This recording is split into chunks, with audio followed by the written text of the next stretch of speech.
Vamos a compartir con ustedes un tema del que muchos nos han preguntado acerca de la bestia del 666. Los hermanos protestantes toman e interpretan y dicen que la bestia es el Papa, pero están muy equivocados. Para poderlo explicar, vamos a leer el libro de Apocalipsis, capítulo 13, del versículo 1 al versículo 10. Y vi surgir del mar una bestia que tenía 10 cuernos y 7 cabezas, y en sus cuernos 10 diademas, y en sus cabezas títulos blasfemos. Para que podamos explicar qué significan las 7 cabezas y los 10 cuernos, vamos a pasarnos al capítulo 17, versículo 8 al 10. Ahí nuevamente vuelve a hablar de la bestia. La bestia que has visto era y ya no es, y va a subir del abismo, pero camina hacia su destrucción. Los habitantes de la tierra, cuyo nombre no fue inscrito desde la creación del mundo en el libro de la vida, se maravillarán al ver que la bestia era y ya no es, pero que reaparecerá. Aquí es donde se requiere la inteligencia y tener sabiduría. Las 7 cabezas son 7 colinas sobre las que se asienta la mujer. Son también 7 reyes. 5 han caído, uno es y el otro no ha llegado aún. Y cuando llegue, habrá de durar poco tiempo. Y la bestia que era y ya no es, hace el octavo, pero es uno de los 7 y camina hacia su destrucción. Los 10 cuernos que has visto son 10 reyes que no han recibido aún el reino, pero recibirán con la bestia la potestad real solo por una hora. Están todos de acuerdo de entregar a la bestia el poder y la potestad que ellos tienen. Las 7 cabezas representan 7 colinas. ¿Por qué? Porque Roma está rodeado de 7 colinas. Y como Nerón César fue emperador de Roma, por eso dice que se asienta sobre 7 colinas. También las 7 cabezas representan a 7 reyes. 5 están, uno ha caído y otro está por venir. Y efectivamente, los 7 primeros emperadores de Roma son Augusto, Tiberio, Calígula, Claudio, Nerón César, Galba y Otón. Son los 7 reyes, los 7 emperadores de Roma. Dice también que los 10 cuernos representan a 10 reyes. Los 10 cuernos representan a 10 reyes. 10 reyes que se van a unir con Nerón César para poder destruir a los cristianos que daban testimonios de Cristo. Eso significa las 7 cabezas y los 10 cuernos. Regresemos otra vez al capítulo 13 y sigamos leyendo. Versículo 2. La bestia que vi se parecía a un leopardo, con las patas como de oso y las fauces como de león. El dragón le dio su poder y su trono y gran poderío. El dragón es el demonio que le da su poder a la bestia, ese era Nerón César, ¿sí? Le da ese poderío para que pueda llevar a cabo su plan de perseguir y matar a los primeros cristianos. Versículo 3. Una de sus cabezas parecía herida de muerte, pero su llaga mortal se le curó. Entonces la tierra entera siguió maravillada a la bestia. Aquí dice que una de sus cabezas, son 7 cabezas, una de sus cabezas fue herida de espada, de muerte. Nerón César efectivamente fue herido de espada y murió por una espada. La historia indica que Nerón César, ¿sí?, uno de sus emperadores, se quiso rebelar contra él. ¿Y qué es lo que hizo él? Mandó a que pusieran orden. Nerón César logra poner orden, y ya después de poner orden, muchos emperadores empiezan una revuelta, queriendo tener mucho poder cada uno. Nerón César, viendo que ya no puede poner orden, se escapa, se va. Y los senadores de Roma eligen en ese momento como emperador a Galba, el 6º emperador. Eligen a Galba y mandan a matar a Nerón César. Nerón César, que se va escapando, cuando ve que se acercan los romanos, le pide a su secretario que lo mate, para que no caiga en manos de sus enemigos. Y su secretario, Epafrodito, efectivamente agarra la espada y mata a Nerón César. La gente, cuando escuchó esto, decían que Nerón César no estaba muerto, sino que iba a resucitar, porque ellos lo consideraban como un dios. Por eso aquí el versículo 3 dice que una de sus cabezas parecía herida de muerte, pero su llaga mortal se le curó. Entonces la tierra siguió maravillada a la bestia. Esperaban que resucitara Nerón César, cuando eso ya no sucedió, porque efectivamente fue muerto por espada. Versículo 4. Y se postraron ante el dragón, porque había dado el poderío a la bestia. Y se postraron ante la bestia, diciendo: ¿quién como la bestia? ¿Y quién puede luchar contra ella? La bestia, que es representado por Nerón César, lo consideraban como un dios. En aquel entonces los emperadores eran considerados como un dios. Ellos obligaban a que la gente los considerara como un dios. Y los primeros cristianos que no reconocían a Nerón César como su dios, eran asesinados, lo mataban, porque ellos decían: no, hay un solo Dios, Cristo. Y ellos daban testimonio de Jesucristo, y por eso Nerón César los mataba, porque no reconocían a él como un dios. Si quieres que te comprobemos esto, que los emperadores eran considerados como un dios, vamos al libro Hechos de los Apóstoles, capítulo 12, versículos 21 y 22. El día señalado, Herodes, vestido con el manto real y sentado en la tribuna, les arengaba. Entonces el pueblo se puso a clamarle: es un Dios el que habla, no es un hombre. ¿Te das cuenta? A los emperadores lo consideraban como un Dios. Por eso aquí dice que la gente, el pueblo, aclamaba: ¿quién como la bestia? ¿Y quién puede luchar contra ella? ¿Sí? Además, en aquel entonces, Nerón César, el imperio romano, era el imperio más potente que había, ¿sí? El poderío más grande que había. Por eso también preguntan: ¿quién como la bestia?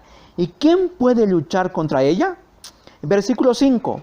Le fue dada una boca que profería grandezas y blasfemias, y se le dio poder de actuar durante 42 meses. Este número es simbólico, 42 meses, que nos dan a entender de que la bestia, Nerón César, no va a gobernar para siempre. Tiene un tiempo limitado, 42 meses. Tiene un tiempo estimado, específico, no va a ser para siempre. Versículo 6.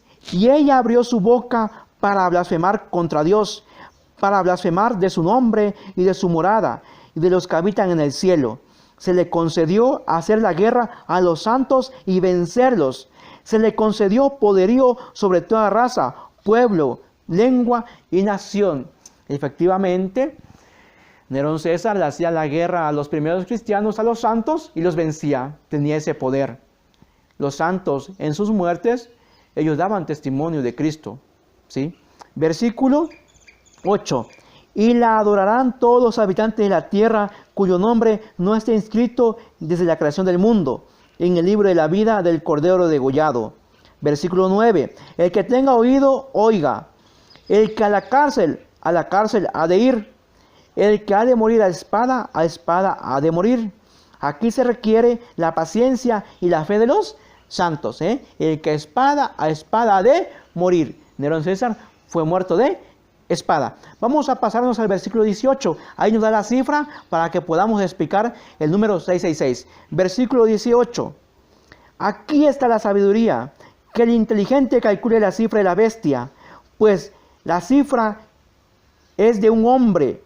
Su cifra es 666. Y es aquí donde quiero detenerme un poquito más. El número 666, ¿sí?, se refiere a Nerón César. En muchos años atrás, en el Antiguo Testamento, el idioma nativo, el idioma oficial de los israelitas era el idioma hebreo. Y el idioma hebreo no tiene vocales, solamente consonantes. No tiene A, E, I, O, U. Las vocales no existen en el idioma hebreo, solamente consonantes. Y cada consonante tiene un valor numérico. Entonces, ¿qué es lo que tenían que hacer los primeros cristianos? Agarrar el nombre de Nerón César y ponerle los valores del idioma hebreo, los valores numéricos, para que dieran 666. ¿Sí?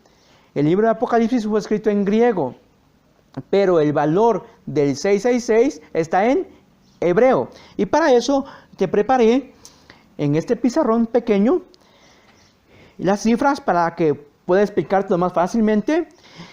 Si nosotros le ponemos los valores numéricos al abecedario del idioma hebreo, vamos a ver que en el nombre de Nerón César da 666.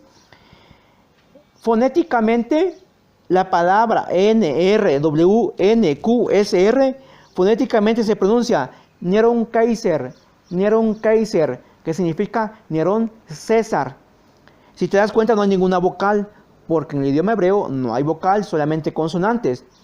Y si le ponemos un valor numérico a cada letra, de acuerdo al idioma hebreo, vamos a ver que la N equivale a 50, la R a 200, la W a 6, la N 50, la Q 100, la S 60, la R 200, suman 666. Nerón César, del que se habla en la Biblia, la bestia, es Nerón César. Pero fíjate que los protestantes, ¿cómo te podría decir? En ese deseo de hablar más de la Iglesia Católica, le dan un título al Papa, un título que nunca se le ha dado. La Iglesia nunca le ha dado ese título al Papa. El título de Vicarius Filii Dei. Ese título se lo dio Helen Gould de Guay, quien formó la secta protestante Adventista del Séptimo Día. Ella, para hablar más de la Iglesia Católica, le dio el título al Papa de Vicarius Filii Dei y le puso también los valores numéricos a las letras para que dieran 666. Pero ella utilizó los números romanos, no utilizó los números hebreos, sino los números romanos. Helen Gould de Guay hizo esto, ella empezó con esta idea. Vicarius Filii Dei está en latín y significa vicario del Hijo de Dios. Y ella, Helen Gould de Guay, le puso los valores numéricos a las letras de acuerdo a los números romanos. La V, 5. La I significa 1. La C tiene el valor de 100. La A no tiene valor. La R no tiene valor. La I equivale a 1. La U no tiene valor. La S no tiene valor. La F no tiene valor. La I equivale a 1. La L equivale a 50. La I equivale a 1. I 1. D equivale a 500. E no tiene valor. La I equivale a 1. Dan 661. No dan 666. Pero ella, para que dieran 666, ¿qué hace ella? Que la U de Vicarius lo convierte en V. Como son parecidas, lo pone como V. Y allí sí da 5. Y si lo sumamos, entonces sí da 666. Pero aquí está el truco de ella. Aquí está la trampa. La U lo convierte en V para que dé 5. U es U. Y V es V. Pero ella lo cambia para que dé 666. ¿Te das cuenta qué truco hacen aquí? Si tú cuando lleguen los adventistas del séptimo día a tu casa y te den una hojita hablando sobre la bestia de 666, tú lo analizas, vas a ver que entre paréntesis ponen V, porque lo cambian. Helen Gould de Guay insistió mucho en esto, que el Papa es la bestia, que el Papa es la bestia. Este título jamás le ha dado al Papa. La Iglesia jamás le ha dado ese título al Papa de Vicarius Filii Dei. La Iglesia, el título que les ha dado a los papas es Vicarius Christi, que significa vicario de Cristo. Este título sí se lo ha dado la Iglesia al Papa. Y si le ponemos los números romanos, utilizamos los números romanos, vamos a ver que Vicarius Christi no da 666, da 209. ¿Sí? Pero Helen Gould de Guay, cuando ella le pone los valores numéricos de los números romanos a su nombre, se da cuenta que da 666, haciendo el mismo truco de acá. La U de Gould lo convertimos en V y le ponemos aquí 5, entonces sumándolos sí da 666. Ese truco que ella utilizaba en Vicarius Filii Dei, cuando se le aplica al nombre de ella y se da cuenta que da 666, ella dejó de hablar que el Papa era la bestia. Ya ahora en las fechas, muchos protestantes vuelven a retomar otra vez esto, que el Papa es la bestia, que el Papa es la bestia, sin conocer, ¿sí?, que el Helen Gould de Guay es un invento de ella. Es un invento de ella. El Papa en sí no es la bestia, ¿sí? El Papa jamás ha perseguido a los cristianos, sino que motiva, fortalece a los cristianos, ¿sí? El libro de Apocalipsis se refiere a Nerón César. La bestia que se habla en el libro de Apocalipsis es Nerón César. En sí, ni es el Papa, ni Helen Gould de Guay, ¿sí? No es ella la bestia. La bestia de que habla en la Biblia es Nerón César, ¿sí? Pero si por allí a ti te dicen que Vicario Filii Dei equivale a 666, dile que es una gran trampa, que son grandes mentirosos, que están utilizando los números romanos cuando se tenía que utilizar los números, los valores de hebreo. Ellos hacen la trampa de utilizar los números romanos y aquí cambian la U por V. Y si ellos se ponen necios, pues les dices, también Helen Gould de Guay suman 666 si le cambiamos la U por V. Si te das cuenta, los protestantes hacen muchas trampas. Su único objetivo es engañar a los católicos. Yo te invito a que leas la Biblia y que no te dejes engañar.